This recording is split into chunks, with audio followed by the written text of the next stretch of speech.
Olha nós de volta. Nós e a Isis Valverde. Olha nós de volta. Isso, todo mundo entrando de novo. Vamos buscar os nossos 29 participantes novamente. A Júlia, se não aparecer na live, já sabe como é que vai vir a avaliação amanhã. Então ela já voltou.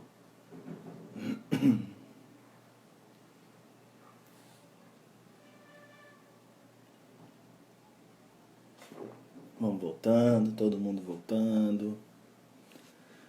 Vamos esperar. E aí, gente, vocês têm ideia pra live? Bota aqui, ó. Já vai comentando aí com a gente enquanto a gente não consegue falar com a Rosana. A Rosana já entrou de novo.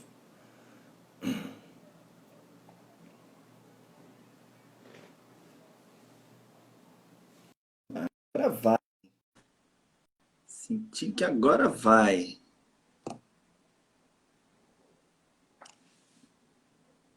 Acho que agora vai.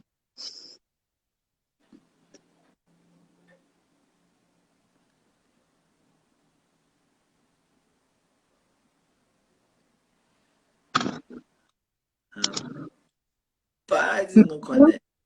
Nossa, fica ali conectando, conectando, conectando. Só a voz novamente, né, gente? E aí? Tá tudo Me direitinho. ouve, não? A gente te escuta de novo. Só escuta. Ah. Tentar o do celular. Tenta, vai. Tá? Ó, dando você reiniciar seu celular aí.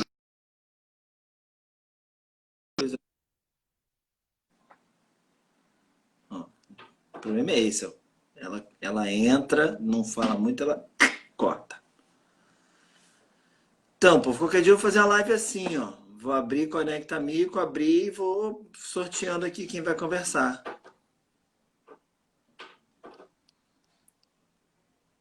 Isso é uma boa. Isso é uma boa perguntar.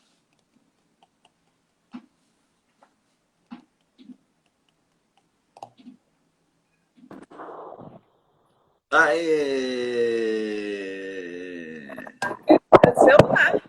Era o celular. Eu mudei de celular. Tá funcionando. Pessoa que tem mais de um, né? Pode mudar. O celular do Caetano, que o celular dele é melhor do que o meu. É maior. E o meu é que vai funcionar mesmo. Então, vamos lá. Tá vendo? Foi pegar o celular do cônjuge, não rolou.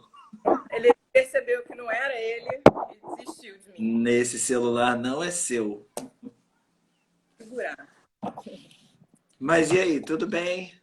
E aí, Bruno, tudo bem? Tudo tranquilo. Eu não sou coordenador de curso, então pra mim tá tudo tranquilo. Pra mim não tá nada. Mas Como se tivesse pra mim também, né? Mas tá bom. A gente finge. podia ser pior. Você podia ser coordenador de população. Putz, Ia. não quero não. Não. No cargo, tá? Tem isso também, tem esse é mais assim, de ser novo, sem experiência num cargo, num momento que ninguém sabe o que É, fazer. pá! Você já tava gostando, ó. Pá, uma pandemia aí pra você, ó. Bom, Rosana, te convidamos aqui hoje para conversar muito sobre sua linha de pesquisa, coisas que você tem feito, trazer curiosidades para o povo aí que está assistindo com a gente. E É, aí, a primeira coisa que eu queria te perguntar, já entrando no assunto, né? Que é microbiota, adoro microbiota. É, como surgiu a ideia, aí sua e em geral, como surgiu a ideia de assim, poxa, vamos ver se essa microbiota me ajuda de alguma forma? Da onde saiu essa ideia assim? pois é, Bruno, assim, saiu de muitas ideias separadamente, né? Nos últimos 10 anos, a gente tem um boom de artigos de microbiota, né? Basicamente dizendo que a microbiota ajuda tudo, ela é essencial para a saúde, ela é parte da nossa vida, tá em quase todos os lugares do nosso corpo e está em contato com patógenos o tempo todo, né? E aí voltando um pouco a essa história, né? Para quem não sabe, né? acho que a maioria aqui nesse grupo sabe, mas os antibióticos partiram de fontes naturais. A maioria dos antibióticos parte de uma fonte natural, que são os chamados produtos naturais. Né? Essa é uma parte muito interessante de produtos naturais, eu gosto muito disso, que às vezes a gente não se atém, mas tudo, basicamente quase tudo que a gente tem para tratar doenças, não só infecções por micro-organismos, vem de uma fonte natural. Né? Plantas, animais, micro-organismos, né? Então, assim, acho que até interessante, assim, eu estava lendo ontem sobre isso, me preparando, uma das medicamentos mais utilizados, que é a aspirina, veio lá de trás com infusões de uma casca de uma árvore que tinha propriedades analgésicas, e isso, com o tempo, foi levando, né, todos os estudos, todos os avanços tecnológicos, levou a gente a ter a aspirina, hoje em dia, que é mundialmente conhecida, tratamento, né, anti-inflamatório, analgésico, anticoagulante. E aí a gente vê uma lista enorme de medicamentos que são provenientes naturais. Né? Essas fontes naturais servem para a gente como uma base de achar um composto com uma atividade, né, que a gente queira, que vai ser usado né, para a gente mudar fazer uma síntese química de um análogo que tem atividade melhorada, maior segurança, maior solubilidade, tudo isso. Mas a origem da molécula, né, a natureza, acho que por pressão seletiva do ambiente, por tudo que acontece ali, acaba selecionando as melhores moléculas com atividade. Né? Coisa que a gente não consegue mimetizar do zero sinteticamente. Então, assim, lá para os antimicrobianos, todo mundo sabe, né, a história da penicilina. Então, foi um fungo que produziu uma molécula que inibia outros micro-organismos. E desde a penicilina, a gente tem basicamente todos os antibióticos que a gente tem vêm de fontes, de alguma forma, de fontes naturais. Muitas vezes, leveduras, actinomicetos, né? Muitos deles do gênero Streptomyces, que vêm do solo, que deram origem a esses antibióticos todos. Então, a microbiota entra aí, né? A gente tem um grande número de antibióticos que vieram de 1940 até 1970 e meio que secou, né, a fonte, né, desses micro-organismos ambientais. E aí, concomitantemente a isso, a gente tem a problemática de resistência antimicrobiana, né, que é uma coisa natural. Os micro-organismos estão sempre sofrendo a pressão seletiva de antibióticos e evoluindo, trocando genes de resistência, mutações, que vão levar, de alguma forma, a essa resistência. Então, a gente precisa sempre estar, né, um passo à frente com novos antibióticos. E essa fonte vem secando. Né, acho que de 1980 para cá, a gente teve um número... Isso para a gente perceber que a gente está entrando numa equação que já existe, né? Deles se pressionando, né? A gente acha que não, a gente entrou e aí começou. Não, eles já estão ali, né? Essa guerra entre micro-organismos acontece desde que o mundo é mundo. E eles precisam evoluir formas de resistir a essas moléculas, né? Que a gente pegou para utilizar uma aplicação delas, mas isso acontece naturalmente, né? Mesmo que se os antibióticos fossem utilizados de forma correta, necessários, a gente diminuiria o aparecimento de resistência, mas a resistência desacelera, pelo menos, né? Ela vai acontecer, né? E aí a gente precisa procurar novas fontes. Outro conceito que a gente também às vezes tem dificuldade, né? Que a resistência antimicrobiana é um evento natural, né? Acontece. Não é assim, não é um negócio que, meu Deus, deu um erro e aí apareceu. Não. Acontece naturalmente. E outro conceito que eu acho que também passa, não para esse, mas para um grupo mais distante da microbiologia, é que o antimicrobiano é natural, ele está ali no ambiente. A gente só melhorou, né? Faz uma concentração maior, mas concentrações mínimas de antimicrobiano estão em todos os lugares, né? Agentes antimicrobianos, não só antibióticos. E aí, a microbiota seria, né, a meu ver, uma fonte interessante, já que os nossos micro-organismos, né? A gente tem um fenômeno chamado de resistência à colonização, que a gente sabe, se a gente pega um animal sem microbiota, ele é muito mais suscetível a uma infecção. Se a gente modifica aquela microbiota, ele também tem uma maior suscetibilidade a uma determinada infecção. Então, a gente sabe, alguma coisa eles estão fazendo, né? A gente, né, acha que eles competem, né, por nutrientes, o sítio de adesão, mas eles também estão produzindo moléculas. E aí a ideia é utilizar essas moléculas a nosso favor, identificar que moléculas são essas, será que a gente pode utilizar essas moléculas? Dá para fazer, dá para manipular geneticamente e ter essa aplicação, né? A ideia é por aí. Se essa microbiota é tão importante, eu acho que a gente consegue, procurando, a gente consegue em vários sítios do corpo uma atividade. Não, eu ia te perguntar, coisa que eles perguntaram o porquê que é tão importante, mas a gente já acabou falando, né? Toda a dinâmica da resistência antimicrobiana. Não, a microbiota é importante para N coisas, né? A gente sabe que o sistema imune, né, para doenças diversas, mas no contexto de infecções, essa parte de resistência à colonização por patógenos é bastante importante, assim, para o nosso trabalho. Além de produzir substâncias propriamente ditas, também tem a interação entre eles, né? É o mesmo conceito do solo, né? Porque os micro-organismos no solo estão interagindo, então eles têm que lutar por aquele lugar, né? Você imagina que tem um efeito de competição ali.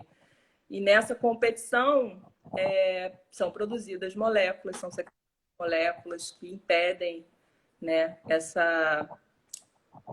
fazem um ganhar do outro, né? Eu gosto de falar que as bactérias estão na placa. Então, no nosso organismo, se você pensar na microbiota intestinal, é possível que isso esteja acontecendo o tempo todo, né? A microbiota intestinal é vastíssima, né? A quantidade de bactérias que tem, organismos, e elas com certeza estão produzindo moléculas que afetam, de alguma forma, as outras bactérias, né? E a gente pode usar isso no nosso... Eu tenho trabalhado bastante com microbiota da pele agora, né? Eu comecei um pouco com a microbiota intestinal no pós-doc, mas aí aqui, como professora, eu comecei a trabalhar com microbiota da pele. E ver se a microbiota da pele pode... né? A gente pensa assim, a pele está exposta, né? Quantidade a tudo, os fatores ambientais. Ela também está exposta aos patógenos no ambiente, né? Alguma coisa deve produzir ali, né? Que tem micro-organismos que estão atuando e produzindo moléculas que a gente consegue pegar no laboratório e achar uma atividade. Entendeu? Então você tem focado seu estudo praticamente com bactérias da pele, imagino então mais estafilococcus. Se bem que você trabalha bastante com Cutibacterium também, né? A gente está trabalhando com Cutibacterium acnes. Então, assim, falando da microbiota da pele. A microbiota da pele, os cultiváveis na microbiota da pele são mais estafilococos, né? Várias espécies de estafilococos, Cutibacterium acnes e Corynebacterium. Então, eu estou trabalhando no momento com Cutibacterium acnes e estafilococos. E daí já vem... Oi? Tem a Corine nessa brincadeira também, né? Tem a Corynebacterium, mas a Corynebacterium eu não me aventurei ainda. Quem sabe, no futuro. Aí, ó. Essas conversas aqui estão gerando novos projetos. O Leandro saiu daqui com umas 3, 4. Vamos ver se tem alguém trabalhando com Corynebacterium aí. Aí, ó. Será isso? A gente vai inaugurar, hein? Parcerias saindo da live. Isso a gente vai inaugurar. Exatamente. E aí a gente tem visto bastante coisa, bastante moléculas, não só antimicrobianas, né? Uma coisa interessante que a gente vem focando mais em moléculas com atividade antivirulência. Então, são moléculas que não afetam o crescimento da bactéria, a bactéria continua crescendo normalmente, mas ela perde um pouco da habilidade de causar danos ao hospedeiro. Essa é uma estratégia diferente, uma forma de burlar um pouco o desenvolvimento de resistência. O plano é que o desenvolvimento de resistência seja menor nesse tipo de estratégia, porque não há pressão seletiva, né? Se a bactéria não sofre, ela consegue crescer normalmente, não há aquela pressão seletiva para selecionar cepas com resistência, né? Então, Só trava o que ela faria, né? faz ela ficar menos má. Tira as armas da bactéria, né? Causar algum dano. E aí dá uma chance ou para o sistema imune agir de forma a lidar com aquela infecção, ou em combinação com antibióticos também, né? Que seria uma estratégia combinando o fator com o antimicrobiano. Porque isso é outra ilusão que a gente tem, né? Que a gente vai descobrir a pólvora de novo. Na verdade, a gente pode, muitas vezes, descobrir algum adjuvante a tratamento, né? Com certeza. Com certeza. Ou utilizar uma coisa que já é usada de uma forma ou outra, né? Uhum. Assim, para antibióticos, vem sendo utilizado bastante isso. A combinação, né? Para o tratamento de essas infecções que não têm super resistentes, né? Muitas vezes o que acontece é a combinação de antimicrobianos. E aí a antivirulência entraria também como uma arma, né? Uma nova arma para isso. Uhum. O Leandro, vulgo Lelê, perguntou, porque aí eu ia perguntar o como. Você já até falou um pouquinho, mas aí ele perguntou que tipos de moléculas têm sido produzidas, já se sabe que são produzidas. Inclusive, ele perguntou se você conhece algum trabalho sobre bactérias produzindo endocannabinoides. Bom, moléculas produzidas pela microbiota. Nós temos alguns trabalhos, né? Assim, um que eu penso agora, que não é do meu grupo, é o da lugdunina.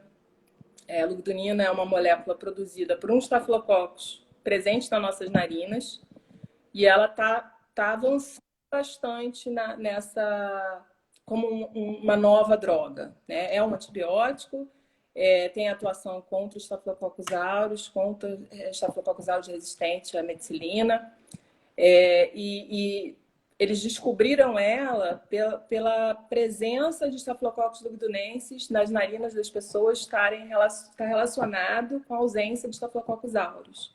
E aí foram atrás, fizeram estudos, né, de utilizar essa bactéria probiótico, mostrando que tinha menos colonização, produziram essa molécula, sintetizaram quimicamente a molécula e ela está avançando em estudos clínicos para o tratamento de Staphylococcus aureus. Tá, ela tem atividade contra outras bactérias, mas eu não vou lembrar. Só sob áudio ou estafilococcus?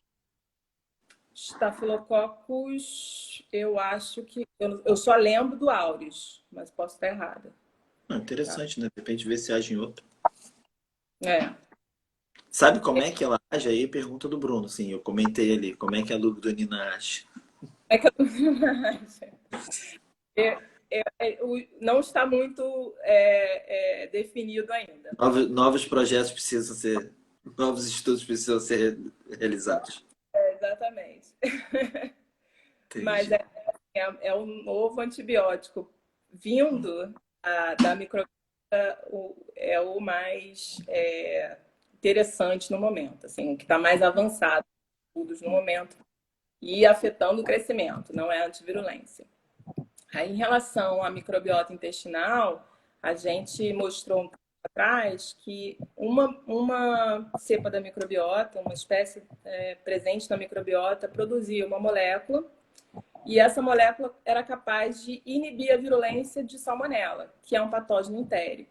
Então, isso veio de estudos desde camundongo até estudos em humanos. A gente pegou as fezes, extraiu as moléculas das fezes, viu que as moléculas presentes diminuíam muito a expressão gênica de fatores importantes de virulência de salmonela. Purificamos, chegamos a uma molécula e vimos que essa molécula fazia a salmonela não invadir as células do hospedeiro. Então, é uma prova de que a microbiota, a parte da resistência à colonização da microbiota, está agindo através de pelo menos essa espécie, né? A gente imagina que outras espécies também façam, mas essa é um exemplo de como a microbiota transforma uma bactéria potencialmente patogênica em uma bactéria que não vai causar danos ao hospedeiro, né? E aí eu tenho trabalhado mais agora com microbiota de pele, com algumas espécies que produzem compostos, que aí eu já não tenho a identificação desses compostos, ainda não sei ainda o que é, mas que inibem a virulência de Staphylococcus aureus, tanto aureus resistente, estudos com C. acnes também, a gente vê que atua no Staphylococcus bugdunensis e no hominis também, não em outras espécies de Staphylococcus. Tudo isso diminuindo a produção de biofilme, né, dessas amostras, que é um fator de virulência importante para os estafilococos, né? A capacidade de aderir a dispositivos médicos, a resistir mais à infecção por estar em biofilme. Daqui a pouco a gente vai forçar as pessoas a terem que identificar qual é a bactéria, né? Porque vai ter um tratamento específico para...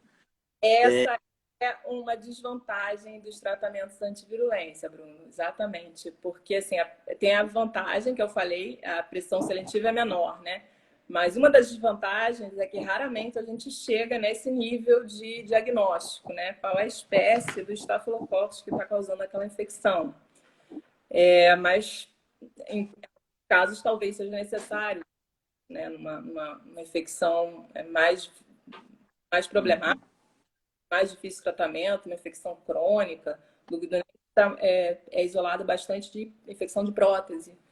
Então, seria um caso de uma infecção crônica, para evitar que o paciente perca aquela prótese e tenha que fazer outra cirurgia, talvez fosse uma opção, né? Uhum. Patrícia comentou aqui perguntando como vocês isolam essas moléculas?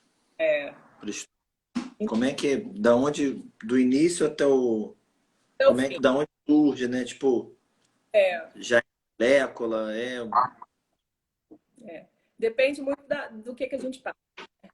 A gente pode partir, no caso da microbiota intestinal, a gente partiu de fezes humanas, né? Então, foi grosso ali, não foi uma espécie sozinha, foi uma comunidade microbiana.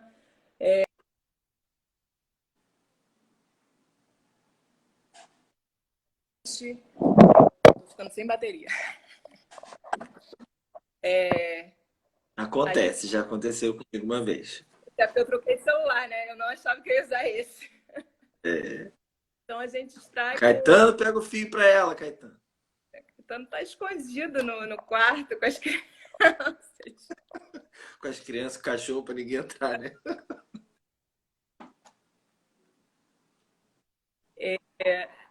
Acho que eu liguei aqui o computador, acho que vai dar certo. Então a gente isola com solvente para extrair as moléculas, testa a atividade, fraciona essa atividade, vê qual é tenta conseguir uma fração mais pura, seja por atividade de enzima, seja por tamanho, e aquilo vai ser analisado normalmente por cromatografia com espectrometria de massa.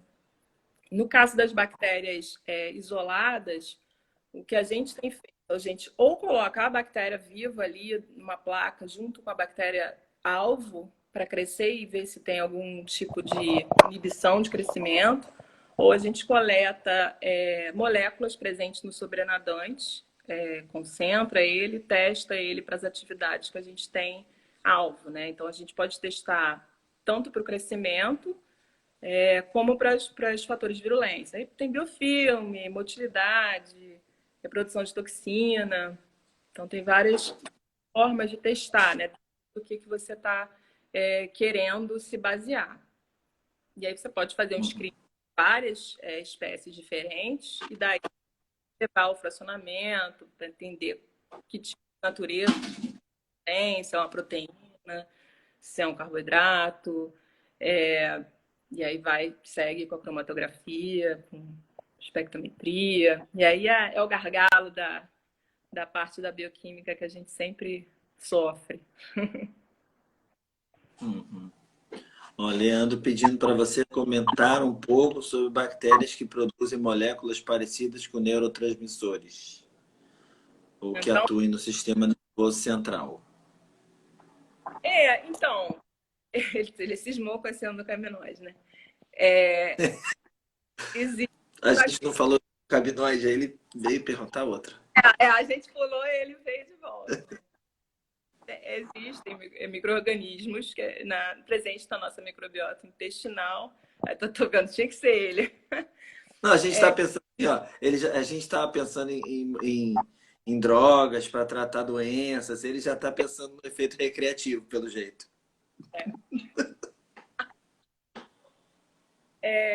Então, já se sabe que existem micro-organismos presentes na microbiota intestinal que produzem moléculas com semelhança, com homólogos, análogos a compostos que têm uma atividade neurotransmissora, né? Tá bom. Então, tá bom. Daqui a pouco ele pergunta de novo. Fazer o paper tal. E essa parte do que o Leandro falou tem tudo a ver com o conceito de que a nossa microbiota intestinal tem alguma importância no desenvolvimento de desordens como depressão, ansiedade, né? Isso tudo está bastante ligado, esse eixo intestino-cérebro, né? E aí esses estudos são super interessantes a parte do endocannabinoide, mas de como lidar com essas doenças, né? Tratando a microbiota, seja com moléculas, seja com probióticos, né? Aí você estava falando um pouco, como é que a gente descobre como é que essas moléculas funcionam? Como é que elas funcionam? O mecanismo de atividade? Eu gosto da parte genética, que é o que eu tenho mais assim, experiência, né? De fazer mutantes randômicos e ver que o mutante que não tem qual gene para de ter sentir essa atividade, né? Então, se a gente pegasse as minhas os áureos que têm um efeito com a minha molécula e eu fizesse uma mutação assim em genes com transposon, ele perdesse essa habilidade de responder a essa molécula, eu ia procurar saber, sequenciar esse gene e descobrir qual é a via metabólica que atua, né? Porque a minha cabeça vai mais para a parte genética dessa atividade. Acho que também conseguir a estrutura da molécula, talvez você tenha alguma ideia do que outras moléculas semelhantes façam, né? E aí já te dá também pistas de como esse mecanismo de ação está agindo. Mas alguns antibióticos hoje em dia, até hoje, eles estão em uso e ninguém sabe exatamente o mecanismo de ação deles, né? Então tem coisas que é difícil de desvendar. Total, né? Daptomicina é uma que tem lá nem...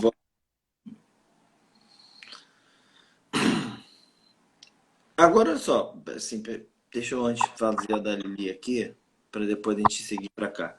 Lili perguntou se essas moléculas isoladas dos micro-organismos normalmente são mais peptídeos ou se tem outros tipos de moléculas, ácidos graxos, carboidratos. Tem ácidos graxos, carboidratos. A gente está com... O plano que você vai estar amanhã Um carboidrato com atividade antimicrobiana. Que daqui a pouco a gente faz lista de presentes aqui pra ver se a Júlia ainda tá, entendeu? Depois eu vejo ela.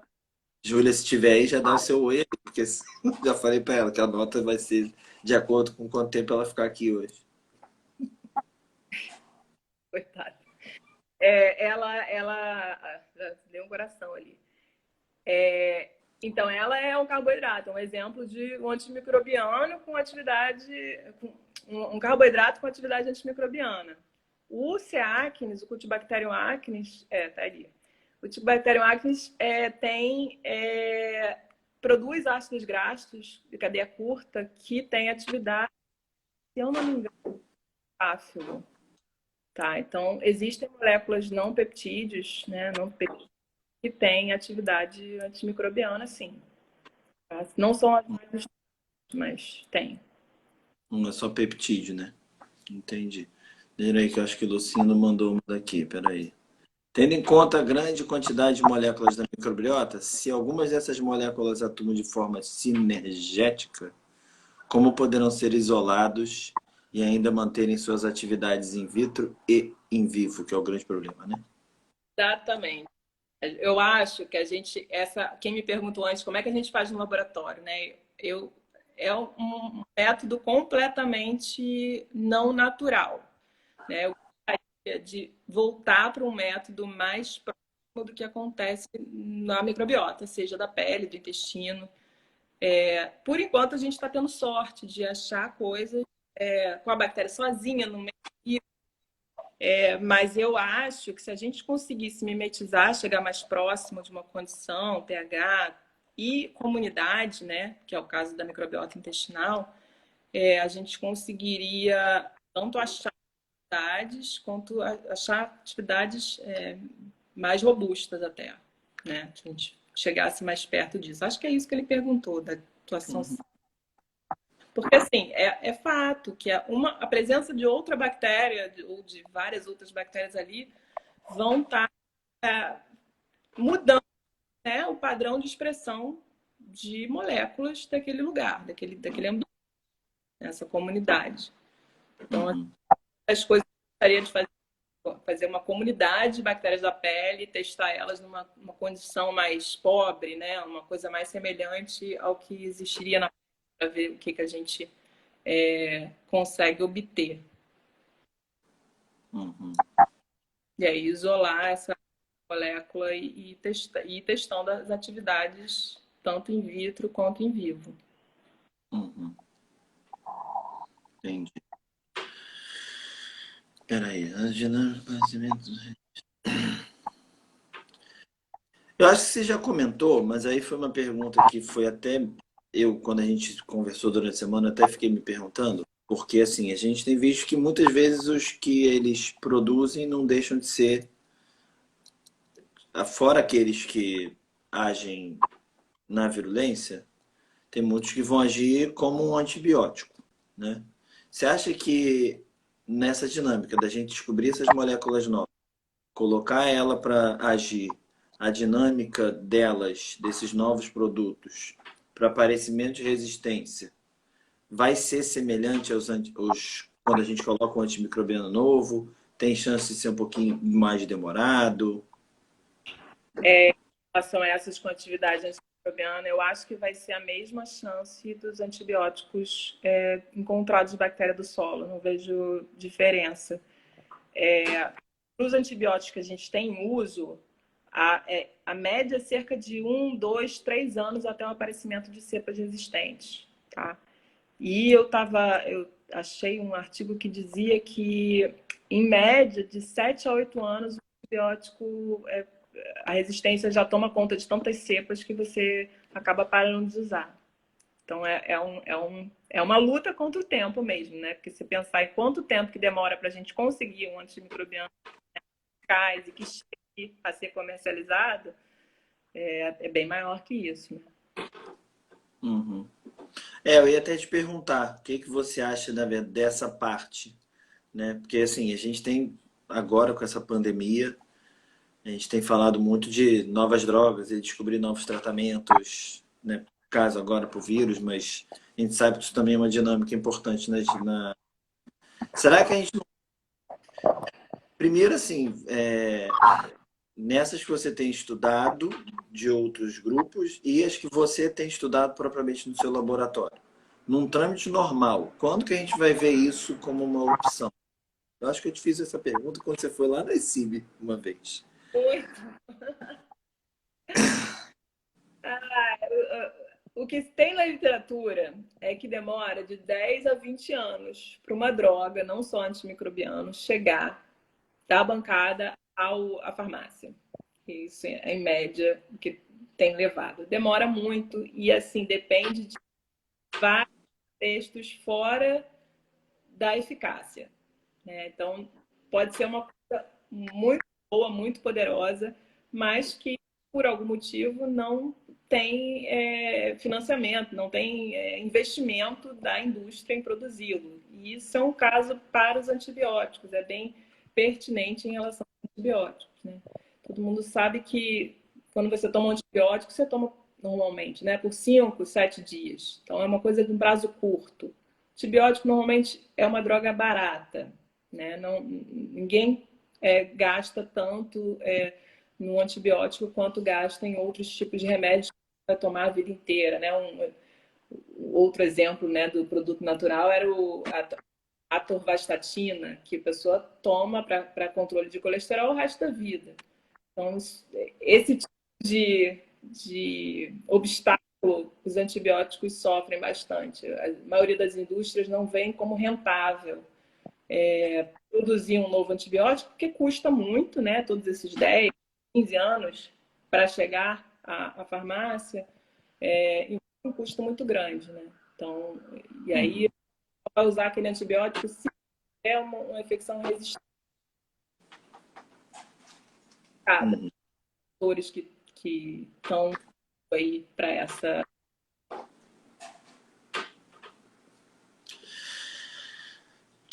Eu acho que vamos ter que rever esse nosso tempo, né? Eu acho que em breve, eu acho que o Covid talvez venha ajudar a gente tentar mudar esse trâmite, né? Eu acho que exatamente infecções, coisas que a gente está vivendo agora, situações que a gente está vivendo agora com o Covid, alertam também. A gente não pode esperar precisar tanto, né, chegar nesse ponto, né, para investir, né, no desenvolvimento de novas drogas. Eu acho que daí vem a necessidade do investimento público, né, nesse desenvolvimento. Então, a resistência está vindo, cada vez mais a gente tem uma bactérias super resistentes, infecções não tratáveis, e quando isso começar a ficar completamente, né, fora de controle, a gente vai precisar dessas drogas. Pois é. E aí pula etapas, né? Acontecendo, pula as etapas das fases clínicas e vai, né? Sabe lá o que vai ter no final, qual droga que a gente vai chegar no final. Toma, produz um monte de medicamento que não vai funcionar. Também, sabe? A vacina, né? As coisas assim. Agora, por exemplo, eu não sei se você vai ter noção disso. Vamos dizer que você, Rosana, na dissertação da Júlia, achou uma molécula maravilhosa, É mais caro. né? Achou uma molécula maravilhosa que funciona para um monte de bactérias. Beleza, caraca, olha que sonho. Descobrimos a pólvora, vamos dizer assim. Como é que a gente vai fazer? Como é que é levar esse do laboratório para produção em larga escala disso? É viável essas moléculas começarem a ser produzidas em larga escala, já que há alguma coisa que uma bactéria que produz? Tudo bem, os outros antimicrobianos também são.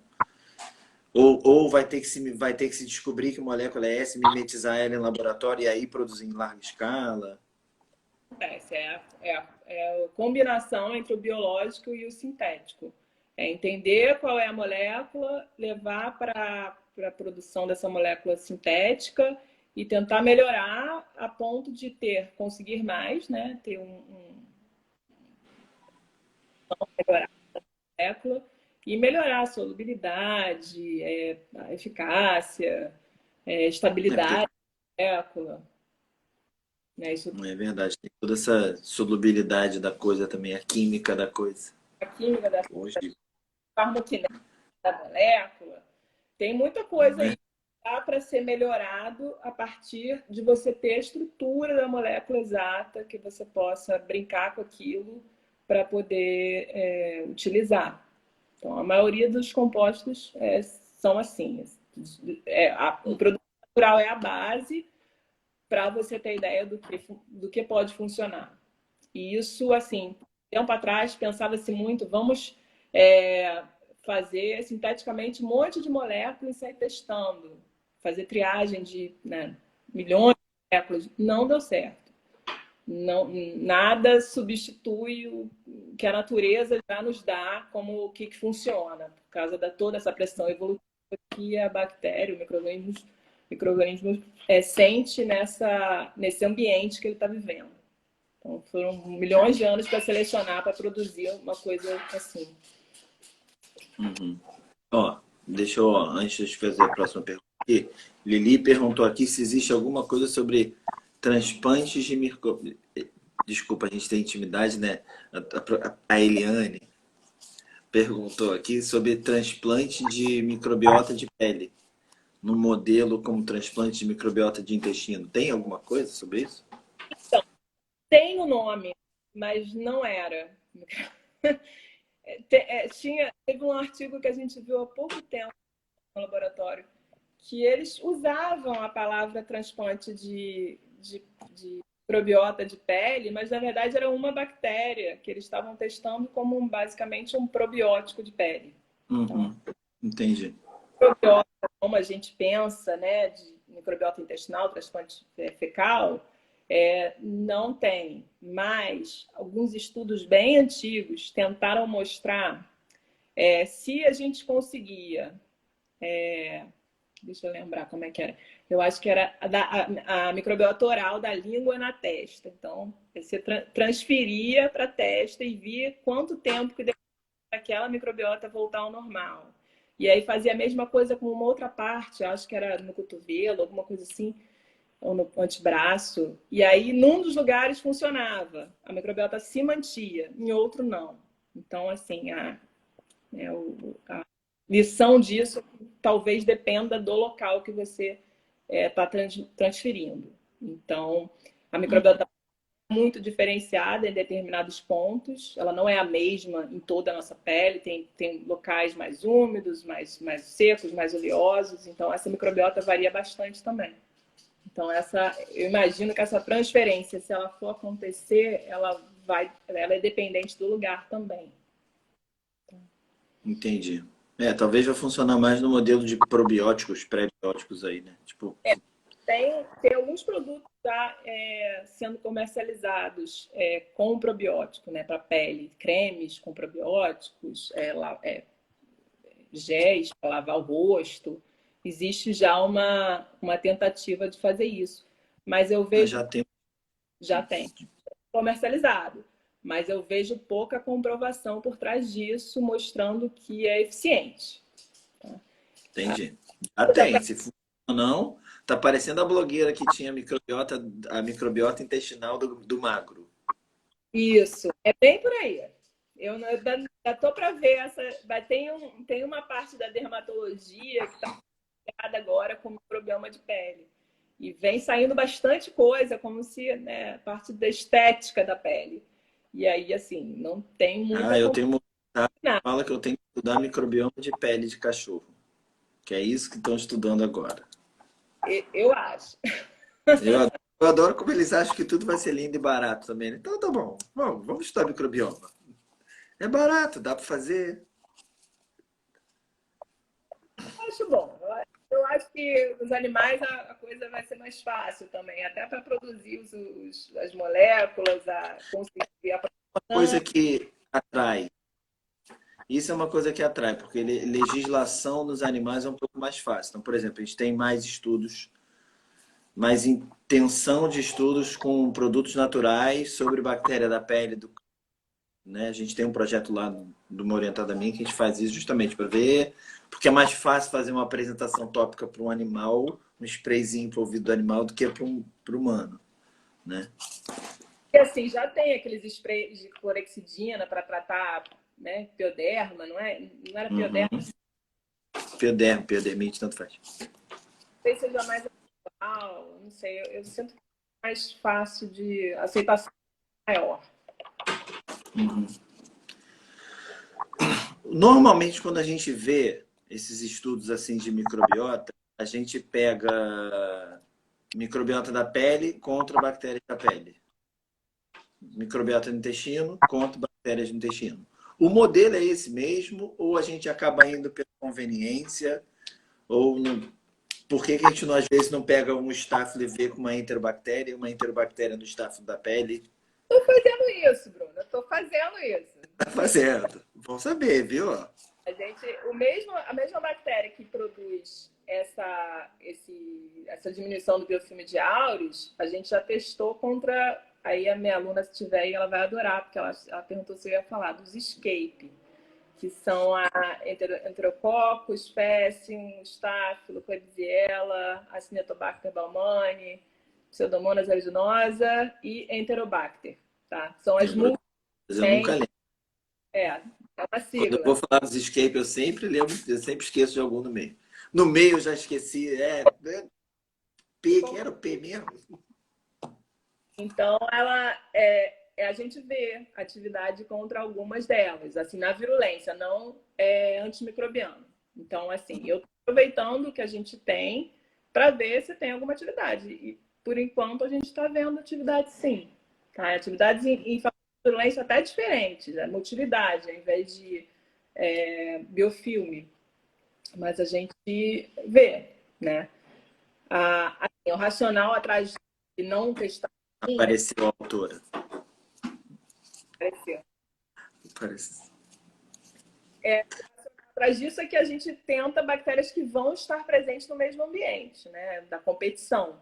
Mas assim, impede sempre testaram moléculas de Streptomyces para todas as bactérias presentes, né, que causam infecção. Então, a gente...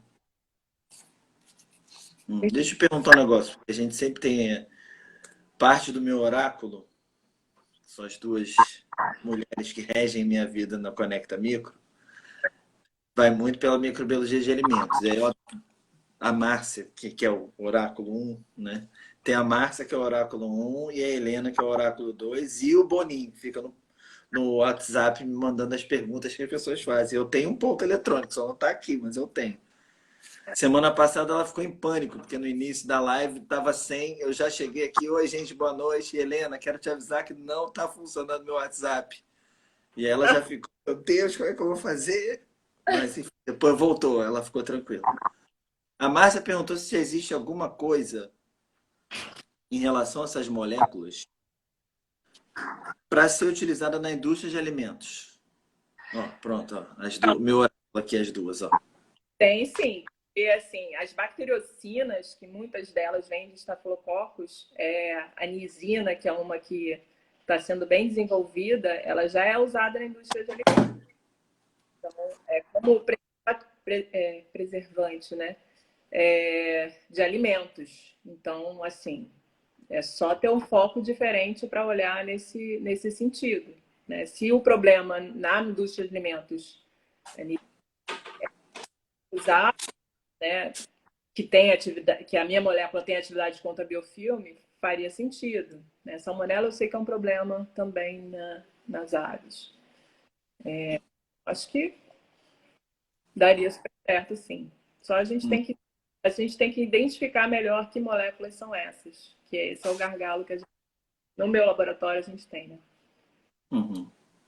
Não, acho que são os gargalos no meio do caminho para durar 20 anos, né? Uma pesquisa dessa. Bom, eu sempre deixo para o final o meu momento, eu brinco que o meu momento vai porchar. Que eu faço perguntas, mas é o nosso momento talk show. E aí eu sempre faço a mesma pergunta para todo mundo. Se Rosana não. Primeiro, Eu tenho feito uma. Rosana é uma professora pesquisadora ou pesquisadora professora? Pesquisadora, professora. Pesquisadora que adorava ficar na bancada e agora tá adorando ser professora, porque eu me achei, assim, orientar aluno. Gosto muito. Não é? Mas É engraçado. A gente eu antes cria. não tinha paciência. Pois é, Felipe Piedade uma vez falou isso para mim, que ele no início ele tinha muita dificuldade. Ele, um ano na UF dando aula, toda vez ele ficava morrendo de medo de dar aula na graduação, assim, mas que hoje em dia ele já acostumou. Engraçado, eu digo que para mim a pesquisa veio por causa da vontade de ser professor, né? Que eu sempre, primeiro período, meu sonho era ser monitor de todas as disciplinas. Passava pela minha graduação, eu imagino, Deus me livre, ser professora. Não sei Adorava. isso. Tive que servir. Tô servindo, eu acho. Aprende, né? A gente aprende, né? Se eles não reclamam, pelo jeito a gente aprende, né? Baixa a cabeça, mas aprende. É. E se você não fosse, se você não tivesse essa profissão, qual profissão você gostaria de ter? Cara, Bruno, é assim, 10 anos de idade, se me perguntasse o que eu queria ser, eu dizia cientista. Eu É, sempre, sempre fui apaixonada com laboratório, bancada, sempre achava o máximo ver aqueles kits de cientista. Sempre fui doida para essas químico. químicos, uma coisa. Achava o máximo modificar. Mas se eu não fosse, não faço ideia. Eu acho que eu ia fazer um lado mais assim de esporte, alguma coisa de. Eu ia perguntar isso, né? Porque você de vez em quando. Horrorosa, né? Mas assim, uma bailarina, surfista. Não, porque você antes da pandemia, você tem aquele Instagram que às vezes dá raivinha de gente assim, já tá Rosana jogando na minha cara que eu tenho que fazer exercício, ó. Eu continuo dentro de casa fazendo exercício, só não posto porque não dá para fazer, não dá para postar nada. Não tem foto bonita de fundo, né? Não tem, não tem nada. E o que não seria de jeito nenhum? De jeito nenhum. Profissão que assim, de jeito nenhum. Eu não. Acho que dona de casa. Tá justo. Porque assim, eu Que a gente sabe que é uma profissão, né? Pelo amor de Deus. não sirvo.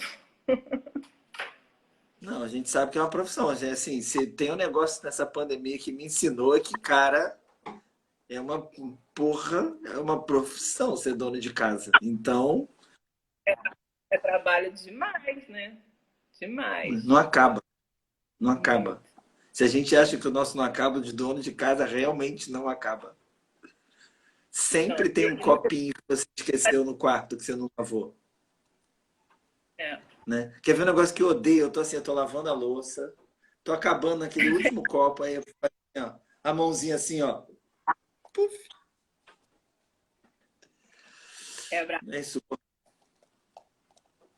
Não, e quando boto mãe na coisa aí, que deve ser pior ainda. Pior, que horror. Mais trabalho, né? Não é pior, mas mais trabalho ainda. É bem trabalhoso ao mesmo tempo, né? Mas a gente também, né? Exatamente. Rosana, queria te agradecer muito por ter vindo aqui falar com a gente durante uma hora. Não é fácil a gente conseguir manter a casa com filhos e cachorros e Estão presos lá dentro. durante uma hora quieto, né? Então, agradecemos muito isso aí. Ainda mais você que agora eu te chamei, a gente combinou com a semana de antecedência.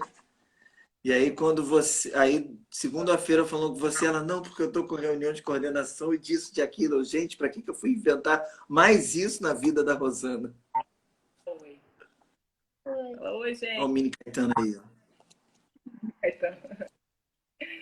Não, foi ótimo, Bruno. Obrigada, é um prazer. Eu adoro falar sobre o que eu estudo. Diferente de falar da graduação, reclamar. Não é? Então, falou, Rosana. Eu que agradeço muito vocês por aí. E Obrigada. até a próxima. Gente, semana que vem tem mais, hein? Já passei a agenda aí, tá bom? Semana que vem é Luísio com enterobactéria. Depois tem Ricardo com malária. Se segurem, não fiquem perguntando só de cloroquina. Nossa. Temos Andréia com esporotricose. Já está fechado para a segunda quinzena de agosto, Marcão. Só que, Marcão vai dar.